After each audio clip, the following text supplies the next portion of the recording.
Hello and welcome to our latest breaking news. Here are the detailed headlines. Please stay tuned.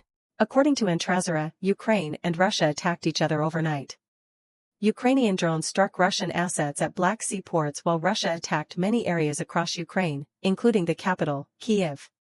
Ukraine's military intelligence agency, the GUR, announced it attacked 2 Russian landing ships and a radar station in the Sebastopol Bay in Kyiv, a region that is part of Ukraine but under Russian control. According to them, the ships, worth about $150 million, were hit and the radar equipment was destroyed.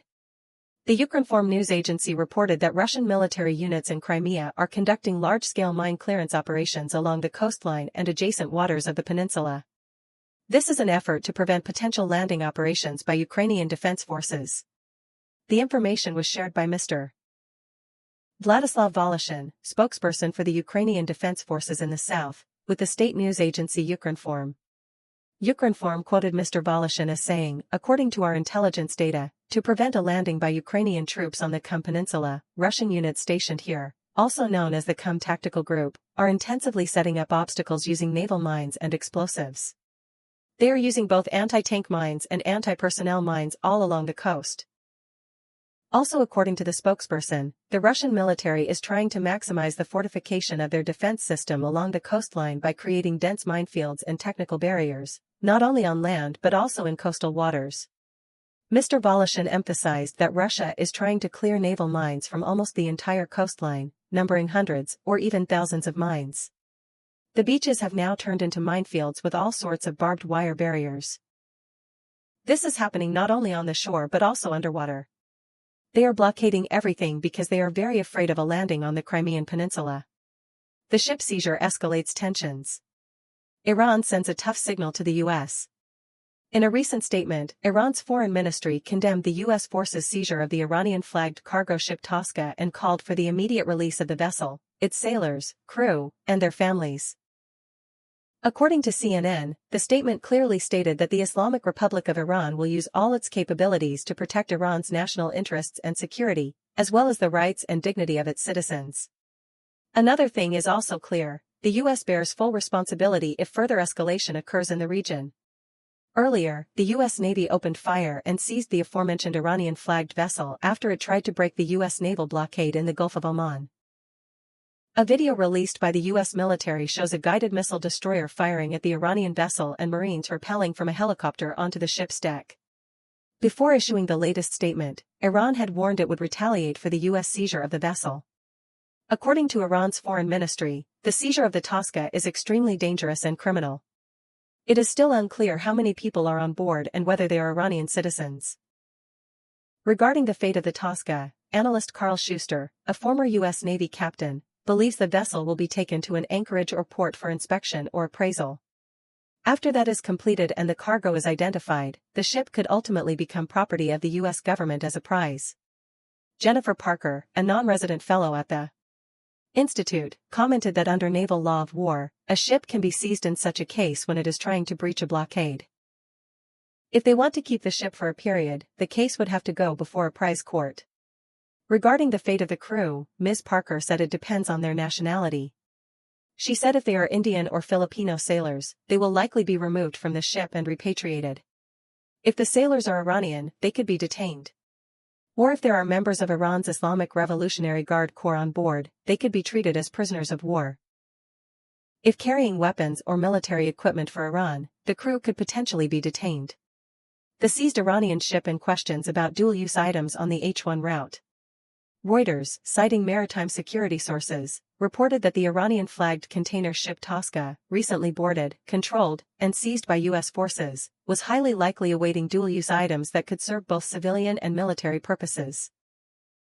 This small vessel belongs to the Islamic Republic of Iran Shipping Lines Group, which is under U.S. sanctions. The ship was controlled off the coast of Iran's port in the Gulf of Oman, according to tracking data from marine traffic. This small container ship belongs to the Islamic Republic of Iran Shipping Lines Group, which has been sanctioned by the U.S. U.S. Central Command, CENTCOM, said the crew of the TCA did not heed repeated warnings over 6 hours, and the vessel violated the U.S. blockade. Security sources, who requested anonymity, said their initial assessment indicates the ship was highly likely awaiting dual-use items after a voyage from Asia. CENTCOM has listed metals, pipes, electronic components, and other goods that could be used for both military and civilian purposes and could be seized. One of the sources said the TKA vessel had previously transported items considered dual use. The sources did not go into detail. According to Iranian media, the Iranian military said the ship was traveling from China and accused the U.S. of armed piracy. U.S. President Donald Trump, in a post on, said the TKA vessel is subject to U.S. sanctions due to prior illegal activity. According to a senior Iranian official, Iran is considering participating in peace negotiations with the U.S. and Pakistan following Islamabad's moves to end the U.S.-imposed blockade of Iranian ports. However, the official stressed that no decision has been made, and Iran's foreign minister said the continuous violations of the U.S. ceasefire are a major obstacle to continuing the diplomatic process. The Gulf region seeks detours to avoid dependence on the H1 Strait. For decades, the strategic strait has been seen as the world's energy market lifeline, through which about 20% of global crude oil and a significant portion of liquefied natural gas must pass. The mere threat of disruption instantly triggers market reactions, price hikes, soaring freight costs, and choked supply chains. Significantly, the power of the strait lies not in a complete blockade, but the mere risk of being controlled is enough to create immense pressure. This factor makes the strait an extremely sensitive geopolitical tool, a choke point less than 40 kilometers wide that can directly affect economies thousands of kilometers away. Amid prolonged regional conflict, almost absolute dependence on a single route has revealed increasingly clear risks. Less noticed, since 2012, the United Arab Emirates has operated the Abu Dhabi crude oil pipeline, about 380 kilometers long across the desert, with a capacity of about 1.5 million barrels per day, completely bypassing the strait. This is not just an energy project but a strategic decision to reduce dependence on this choke point. Similarly, Saudi Arabia has operated a pipeline from its eastern oil production areas to the Red Sea port of Yanbu since the 1980s, with a capacity of nearly 5 million barrels per day. Both systems are currently not operating at full design capacity, meaning there is still significant room to redirect energy flows away from the strait. Notably, the Gulf countries did not build these routes at the behest of external parties but out of their own self-interest. When revenue depends heavily on energy exports, placing the entire system on a single choke point is an unacceptable strategic risk. Therefore, detour options have been prepared for some time but have not been adequately expanded. Theoretically, expanding these pipelines could significantly diminish the role of the strait. Not needing to completely bypass the route, diverting just 25 to 30% of the volume would be enough to reduce the leverage gained by controlling the strait. The strait would then remain important but not absolutely decisive. However, this solution is not without drawbacks.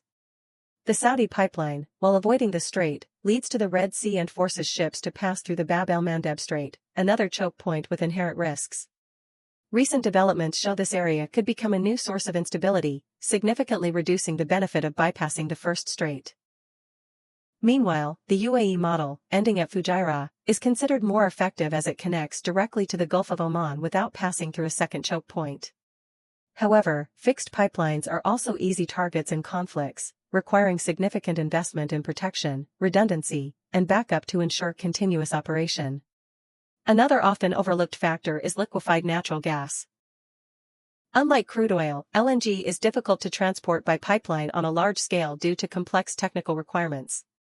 This means countries like Qatar remain significantly dependent on the strait, implying the energy problem cannot be solved entirely by pipeline infrastructure.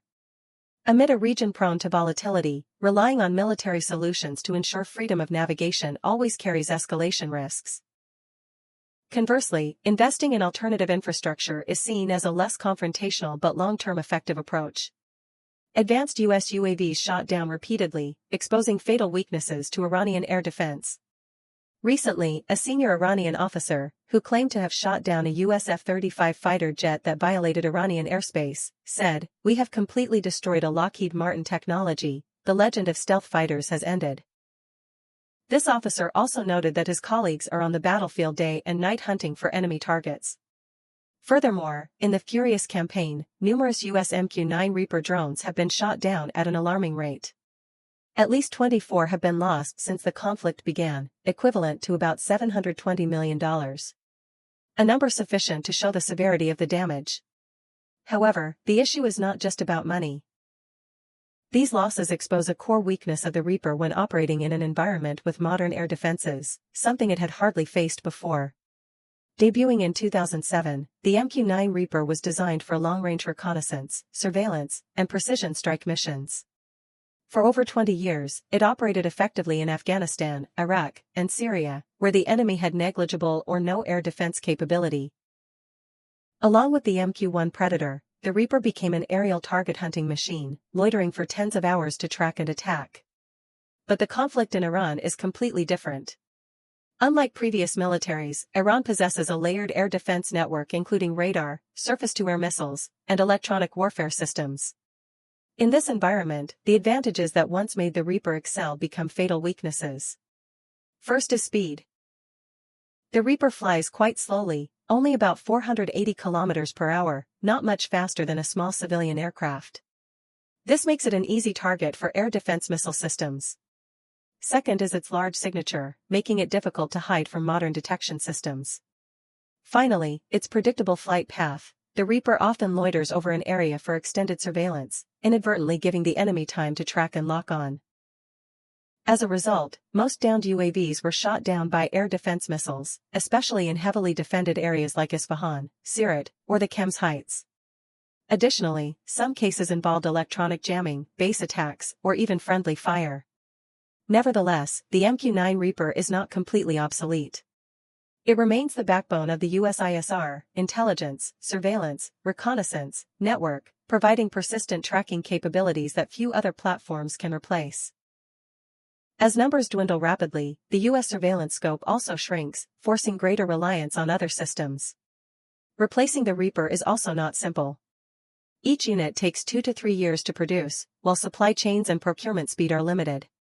In the short term, the US may have to pull UAVs from reserve forces to offset losses. The lesson from this campaign shows a clear reality: the Reaper was built for one-sided conflicts where the enemy can barely resist. Entering an environment with modern air defenses like Iran's, it becomes highly vulnerable.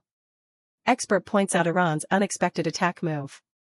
The 2-week ceasefire between the US and Iran will end on April 22. Since hostilities broke out, the two sides have only held one round of talks lasting 21 hours in Islamabad and reached no agreement, though preparations for further dialogue continue.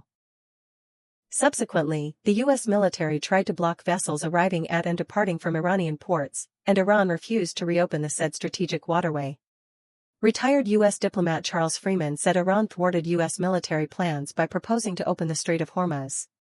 "We don't know what will happen next, but one plausible explanation for continuing to block the Strait of Hormuz is that the Trump administration had planned to end it all with some military explosion later this week. As far as I know, such plans existed, but Iran preempted them by essentially proposing to open the Strait of Hormuz. That was a surprise attack." At the same time, expert Freeman expressed confidence that Iran is currently in a winning position over the US. The expert explained, "In my opinion, the winner in this confrontation will be Iran, not the US. Iran has considerable oil reserves outside the Strait of Hormuz and will not soon lack revenue." Iran states why its military didn't respond to US Marines when its ship was attacked. Iran's military recently revealed why its forces did not respond to US Marines when they attacked an Iranian vessel in the Gulf of Oman. The Qadim al-Anbiya Central Headquarters, which oversees operations of the regular military and the Islamic Revolutionary Guard Corps, said its forces showed restraint to ensure the safety of those on board the vessel. According to this body, there were family members of the crew on the ship, which limited Iran's ability to take military measures. The statement said due to the presence of several relatives of the crew, they had to consider protecting the lives and safety of these people. The Qadim al-Anbiya Central Headquarters stated that Iran will take necessary action against US forces in the future but did not provide details. Earlier, the USS Prince destroyer intercepted and disabled the Iranian-flagged cargo ship Tosk in the Gulf of Oman, accusing it of violating the blockade. This event raised concerns about the risk of direct military confrontation at sea, especially as the Gulf of Oman and the Strait of Hormuz are the world's strategic energy transport routes. Iranian ship crosses Hormuz despite blockade.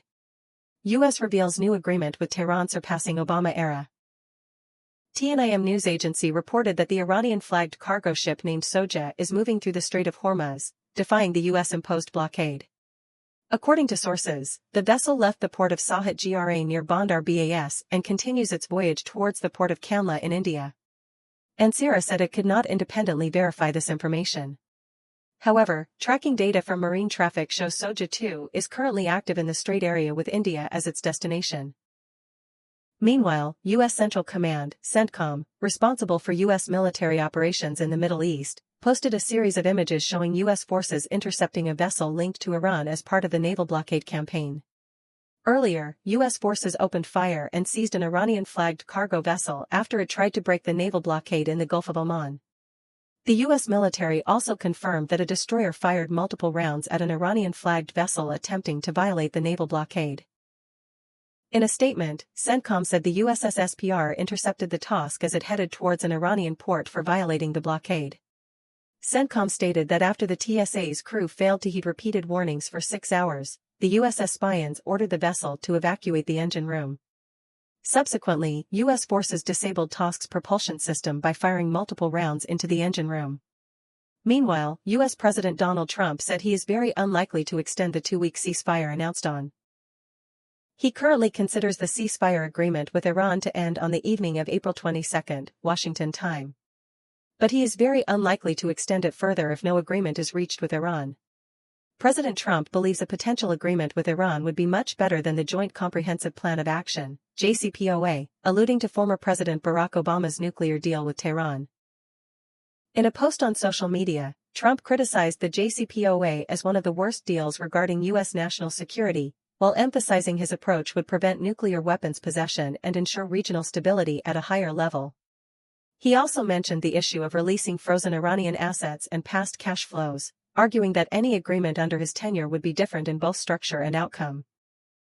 Earlier, CNN reported that the Trump administration is considering releasing up to $20 billion of Iranian assets, a significantly larger sum than that approved under Mr. Obama. Mr. Trump stressed that was a sure path to nuclear weapons, something that will not and cannot happen with the deal we are building. He also warned that if the JCPOA is not ended, the risk of nuclear weapons being used in Israel and across the Middle East, including U.S. military bases, is entirely possible. Iran attacks U.S. warships in retaliation for cargo ship interception. U.S.-Iran tensions escalate seriously after Tehran announced it carried out drone attacks on U.S. military vessels, calling it retaliation for the U.S. Navy's seizure of an Iranian-flagged cargo ship in the Gulf of Oman. President Donald Trump said the U.S. Navy opened fire and seized the Iranian-flagged vessel Tka after it tried to break the U.S. blockade in the Strait of Hormuz. Tehran called the incident piracy and armed robbery at sea. It accused Washington of breaking the fragile 2-week ceasefire by opening fire on the Tka, which was en route from China to Iran. Recently, according to the Tasnim news agency quoting the spokesperson for the Qadam el-Anbiya central headquarters of Iran's armed forces, the Iranian military carried out a series of drone strikes on U.S. warships in retaliation. According to this spokesperson, the vessel seized by the U.S. military was on a route from China to the Gulf of Oman. U.S. forces opened fire and then seized the vessel. Earlier, U.S. Central Command, CENTCOM, said on social media platform X that U.S. forces operating in the Arabian Sea were enforcing a maritime blockade against an Iranian-flagged cargo ship trying to head towards an Iranian port. According to CENTCOM, after U.S. forces issued multiple warnings over 6 hours, the vessel still did not comply. After that, U.S. forces shelled the vessel.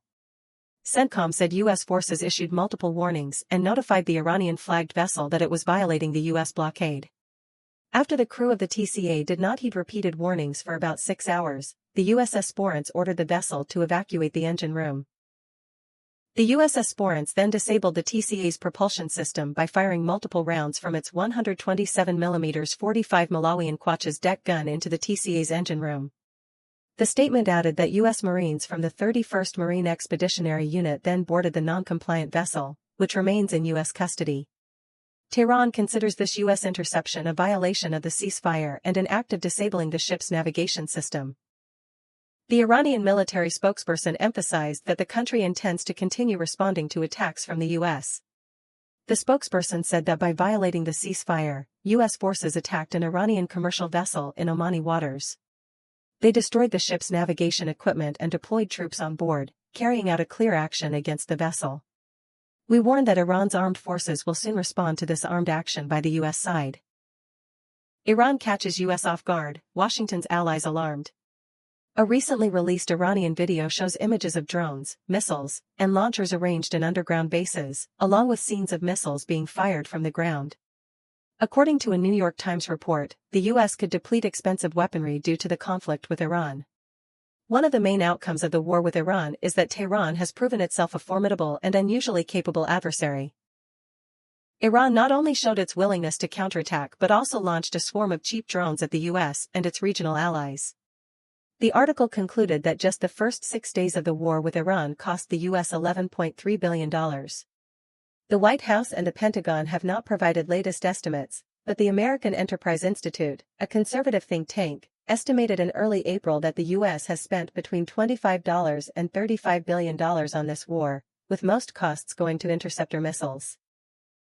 Despite the spending disparity, many military experts fear a more likely scenario is the depletion of weapons stockpiles. Meanwhile, European allies fear that the inexperienced US negotiating team is pushing for a quick framework agreement with Iran, mainly for headline-grabbing purposes, causing deep-seated issues to be frozen rather than resolved. According to diplomats who have worked with Iran, Europe worries that Washington, in an effort to score diplomatic points for President Donald Trump, might finalize a superficial deal on the nuclear program and provide sanctions relief to Iran. After that, months or even years of extremely complex technical negotiations would be needed. A senior European diplomat told Reuters that the fear is not that there will be no deal, but that an initial deal will cause numerous subsequent problems. The White House rejects such views. Diplomats from France, Britain, and Germany also said they have been sidelined. According to these diplomats, the lack of trust and the different negotiation style of the Trump administration could lead to a deal that is not just fragile but politically difficult for both sides to maintain. On the other side, Tehran's top demand is a guarantee against attack. European officials admit they partly sidelined themselves by pushing for the reimposition of UN sanctions last year and designating Iran's Revolutionary Guards as a terrorist organization.